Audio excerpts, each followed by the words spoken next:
Hi friends, 1 kilo சிக்கனில் 3 variety பண்ணியிருக்கேங்க. Chicken குழம்பு, chilli chicken, Cola உருண்டைன்னு சொல்லுவீங்க. நாங்கள் குப்தா உருண்டைன்னு சொல்லுவோங்க.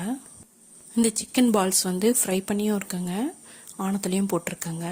ரெசிபி பார்க்கலாங்க. நட்ஸ் ஊற வச்சுருக்கேன் இல்லைங்க, அதை குழம்புக்கும் இந்த சிக்கன் பால்ஸ்க்கும் சேர்த்துங்க. ஃபஸ்ட்டு பொட்டுக்கடலையோட கொஞ்சமாக பட்டை சேர்த்து நல்லா ஃபைன் பவுடர் பண்ணி வச்சுக்கிறோங்க. சிக்கன் குழம்புல போட்டது ஹபிக்கும், சில்லி சிக்கன் ஒரு பிள்ளைக்கும், கோலா உருண்டை மட்டன் சிக்கன் பால்ஸ் இன்னொரு பிள்ளைக்கும் பிடிக்குங்க. அதாங்க இப்படி 3 வெரைட்டியாக செய்கிறேன். அடுத்து தேங்காய் சேர்த்துக்கிறோங்க. தேங்காவோட பச்சை மிளகாவும் தேவையான அளவு சேர்த்து அரைச்சிக்கிறோங்க. அடுத்து நட்ஸ் ஊற வச்சுருந்தோம் இல்லைங்க, அதையும் சேர்த்து அரைச்சிக்கிறோங்க. பாதாம் தோல் நீக்கி செய்யலாங்க. இதெல்லாம் தண்ணி சேர்க்காம தாங்க அரைக்கணும். அதனால் வெங்காயமும் சேர்த்துக்கிறேங்க. தேவையான அளவு கொஞ்சம் உப்பும் சேர்த்துக்கலாங்க. கசகசா இருந்தால் கசகசாவையும் ஊற வச்சு சேர்த்து அரைச்சா டேஸ்ட்டாக தாங்க இருக்கும். மஞ்சள் தூள், ஜீரகத்தூள், மல்லித்தூள், இஞ்சி பூண்டு பேஸ்ட் அதையும் சேர்த்துக்கிறோங்க. சேர்த்து நல்லா மைய அரைக்கணுங்க. முன்னாடியே பொட்டுக்கடலை மாவு அரைச்சி வச்சுருந்தோம் இல்லைங்க, அதுலேயே இது எல்லாத்தையும் சேர்த்துக்கலாங்க.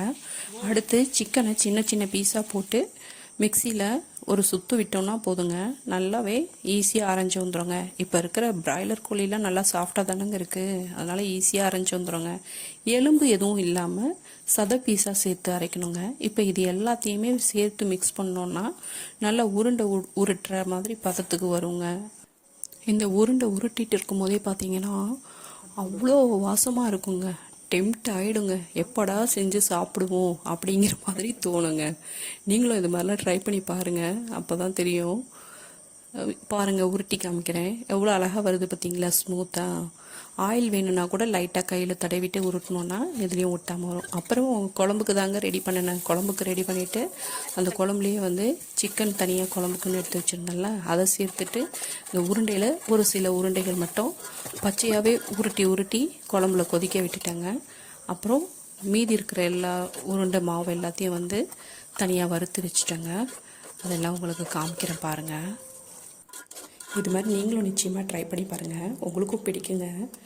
செஞ்சு பார்த்துட்டு உங்களோட ஃபீட்பேக்கை கமெண்ட்டில் சொல்லுங்கள். வேறு ஒரு வீடியோவில் பார்க்கலாம். தேங்க்யூ.